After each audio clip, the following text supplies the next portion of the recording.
Somalia has officially reclaimed its seat on the United Nations Security Council, marking the first time in over half a century that the East African nation will serve as a non-permanent member.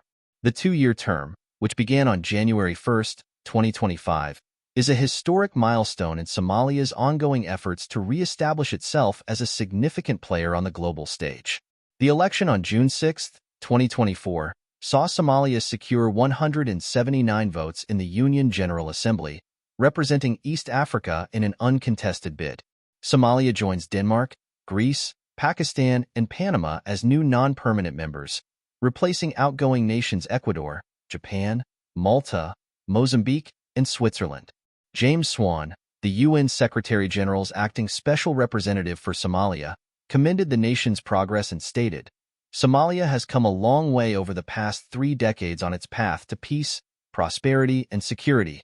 Somalia's position on the 15-member council grants it a voice in decisions related to international peace and security, including sanctions, peacekeeping operations, and the use of force. Speaking about this opportunity, Somalia's UN ambassador Abukar Dahir Osman, Abukurbal, expressed the nation's commitment. "We are determined to uphold the UN Charter and to contribute actively to safeguarding global peace and security." The development comes as Somalia navigates a web of complex internal and external challenges. Externally, the contentious Ethiopia-Somaliland Memorandum of Understanding (MAU), signed in January 2024, forced Somalia to go on a diplomatic offensive to foil the deal. The agreement, which grants Ethiopia access to the Berbera port in exchange for recognizing Somaliland's independence, challenges Somalia's sovereignty, as Somaliland is considered a breakaway region by Mogadishu. The Ankara Agreement, brokered by Turkey in December 2024, has greatly impacted regional dynamics. The accord led Ethiopia to walk back its earlier MAU with Somaliland while supporting Somalia's territorial integrity and opening an avenue for Ethiopia to access the Red Sea through Somali ports, pending further technical discussions.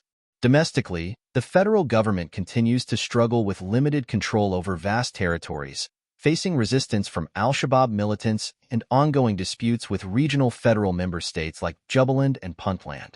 In November 2024, Jubaland suspended relations with the federal government, accusing it of undermining regional autonomy, while Puntland has expressed persistent dissatisfaction with federal leadership, complicating efforts to unify governance structures. The African Union played a key role in securing Somalia's candidacy. In February 2024, the AU Executive Council endorsed Somalia as East Africa's sole candidate after Tanzania withdrew its bid. Somalia's diplomatic outreach, spearheaded by Prime Minister Hams Abdi Barre and other senior officials, was instrumental in rallying support from neighboring nations and beyond.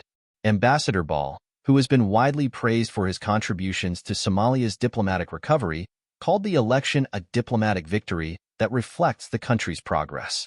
While Somalia's election underscores its external sovereignty, the recognition of its statehood by the international community, it also highlights the disparities in its internal governance.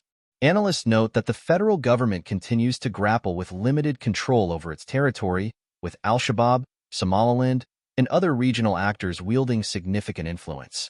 Somalia's last tenure on the Security Council was in 1971.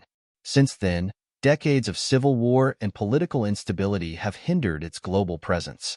The election is a testament to its resilience and determination to reassert itself in international affairs.